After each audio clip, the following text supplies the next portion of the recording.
Alright climbers, this is like my 5th time doing this. I have learned, taping myself, that I use way too often. So let's see if I could not do it this time. Alright, if you have not looked at the sheet I sent you describing anchors, that's what we're going to be using. Please look at it before you watch this video. Damn it. So, we're using a acronym, EARNEST, for the anchors. But before we start that, I want to take a look at some of the equipment we're going to be using. We've got, as you've seen in our gym, we've got bolt hangers, the ones that are on the quick draws on the wall. The quick draws are those clips you see going up the wall for sport climbing. We've got that. We've got some non-locking carabiners here, and then we've got slings, also known as runners. We've got a double length runner, 120 centimeters, like 4 feet. Single length, half the size. Alright, so what I'll do, the runner, one thing you should know about it is it's put together, it's just a long loop, put together with bar tack. As we're making our anchor, we should be avoiding the bar tack in our master point, the point where everything comes together. So I'll clip that in there. So let's start off with our acronym, EARNEST. First one is equalized. We'll have equal amounts of pressure on each side. Pretty simple. Second is angle. When we're making an anchor, we want an angle of less than 90 degrees. So imagine the second point of this anchor is off to the side here. We see that's a 90-degree angle. We want it less than that. So optimally, we want it to be as tight as possible. So this is a nice tight angle. The reason for that, as you can see from that sheet I sent you out, is that the wider the angle, that the more the forces are compounded. So in fact, when you get to a wide angle like this, instead of nice tight angle, that if we have a 100-pound weight, you have more than 100 pounds of pressure on each of these points. That's what we want to avoid. We want that pressure distributed between the 2 points. So next we're going to have it redundant, meaning we have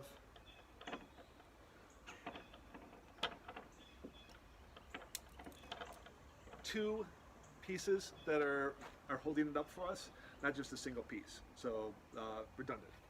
And then non-extension. So if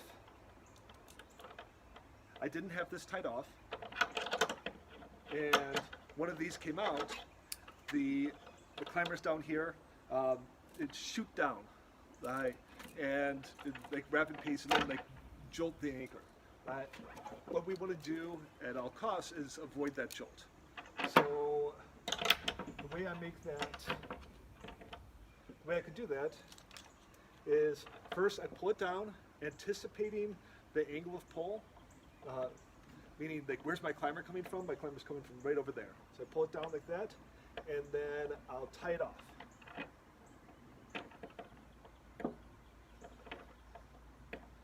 Now, how do you tie it off? A few different ways to do it. One, I could pretend like this is a singular line, and if I just wrap it around once and tie it through, that's an overhand knot, right? Functional, we could use it. A little bit preferable is if I wrap it around one more time. What does that knot look like? It looks like a figure 8 knot. It's a figure 8 on a bite, a midline figure 8 knot. Yeah, that's preferable. The reason that's preferable is because there are more twists in this knot. So each one of these is a little more delicate angle, and that weight is distributed better. Not such a big deal, but in case you're climbing it all on it all day. People are waiting it. That knot could get really difficult to untie. So, you know, we want to make it easier for ourselves. Another option is if instead of, you know, that's a figure 8 knot, I wrap it around through there. If I keep on wrapping it, you can call it like a figure 9 or a BHK, big honkin' knot, which makes it even easier to untie later on. So that's what we're looking at here. I just did an overhand knot to make it simple for us. So, and that knot makes for the non-extension. If this were to come out, the clip comes out, that the climber doesn't fall down. The rope's going off of this, hanging down, the climber doesn't fall out. Non-extension. Now we've got safe solid. Safe can refer to you approaching, let's say there's a big cliff here, how do I approach this in a safe manner? Solid. Solid refers to the equipment here on the wall. Now, one thing is this solid? One way you can tell is if this bolt hanger is moving around. It's called a spinner. Like if it'll spin around. Now that's not a deal breaker because the way these are put in, they're put in as expansion bolts. So let's pretend like this is a bolt. We drill a hole in the wall, into the rock. This little sleeve goes into that hole. The bolt goes in into that sleeve, and as I tighten it down, it pulls this end in. As it pulls that end in, it expands. So what you could do, if you come up to a loose one, if you've got a crescent wrench or something, crank that down a bit, it expands the bolt inside, and then it's good as new again. This is more typical in areas where you have like softer rock, sandstone or limestone. Typically not an issue in North Carolina. We've got quartzite and granite, like nice strong rocks. Not such an issue. And then our last aspect is timely. Now, making a simple anchor like this, we're not worried about timely because it's so simple. Like once we get to 3-point or 4-point anchors, what will happen is folks will geek out on the different anchor making parts, which we'll get into later in another class, and they'll forget that they're supposed to be climbing. Right? I think one aspect of that that's important too is that if the the more simple it is, the more easily it can be double checked by whoever you're climbing with, your partner. Yeah. So now we've got one more piece. How the rope clips into the master point. It's very typical for a master point to have 2 locking carabiners in it. So I've got 2 locking like this, and we want to have it opposite and opposed. Opposite and opposed means that the gates are on opposite sides, and the way they open is opposed. So when I open these up right here, it makes an X. That's correct.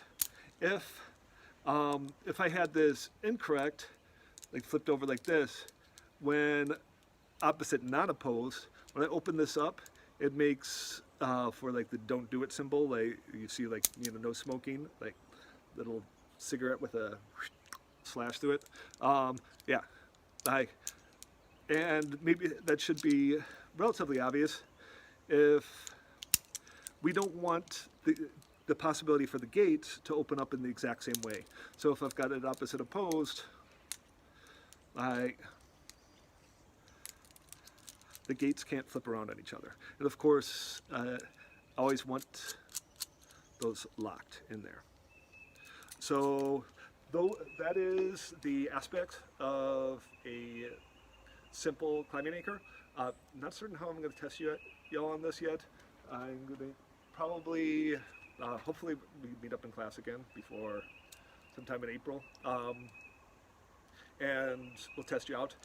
What you want to do for your at-home learning, find just 2 points that you can attach something to. Like it could be part of a chair, whatever. For this piece, for the sling, you could use like shoelaces. Yeah, not a big